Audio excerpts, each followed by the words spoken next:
Aprofitant que és Sant Jordi, cal reivindicar també el dia d'avui com el Dia Català dels Enamorats. Per això hem sortit al carrer expressament per buscar les millors històries d'amor de Terrassa. Com va sorgir l'amor? Ens vam conèixer a un restaurant egipci. Sí, cosa típica d'ara moderna amb una aplicació d'aquestes. Jo anava a cosir, a prendre el corte, uns amics d'ell, que sempre anàvem amb les motos i tal, i amb el bar aquest ens vam conèixer. Ens vam conèixer, estudiem a la mateixa universitat, aquí a Terrassa, a la UPC, i jo anava a un curs abans que ell, i ens coneixíem de vista de les festes.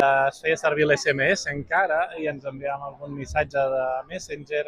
Sí, vam començar també a sortir de festa, ens vam conèixer més. Va ser per una amiga en comú, jo sóc venezolana, i ens va presentar. Va fer el primer pas? Ell. Jo crec que vam ser els dos. Sempre diem que tu, no? Bueno, va ser ella. Oh, jo vaig ser. Sí, Jaime. Sí, perquè estàvem fent com un joc que era el de Mentes Espejo, i llavors jo li vaig donar un petoner. Què és el que vas fer? Solo hablamos y después quedamos. Vam trobar Roma.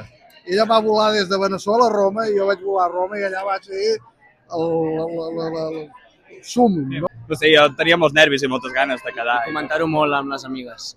La primera cita va ser anar a fer un cafè i poca cosa més. I després va començar la història. Quant de temps porten junts? Almenys 50 anys. 22 anys junts. 22 anys. 2 anys. Un any i mig.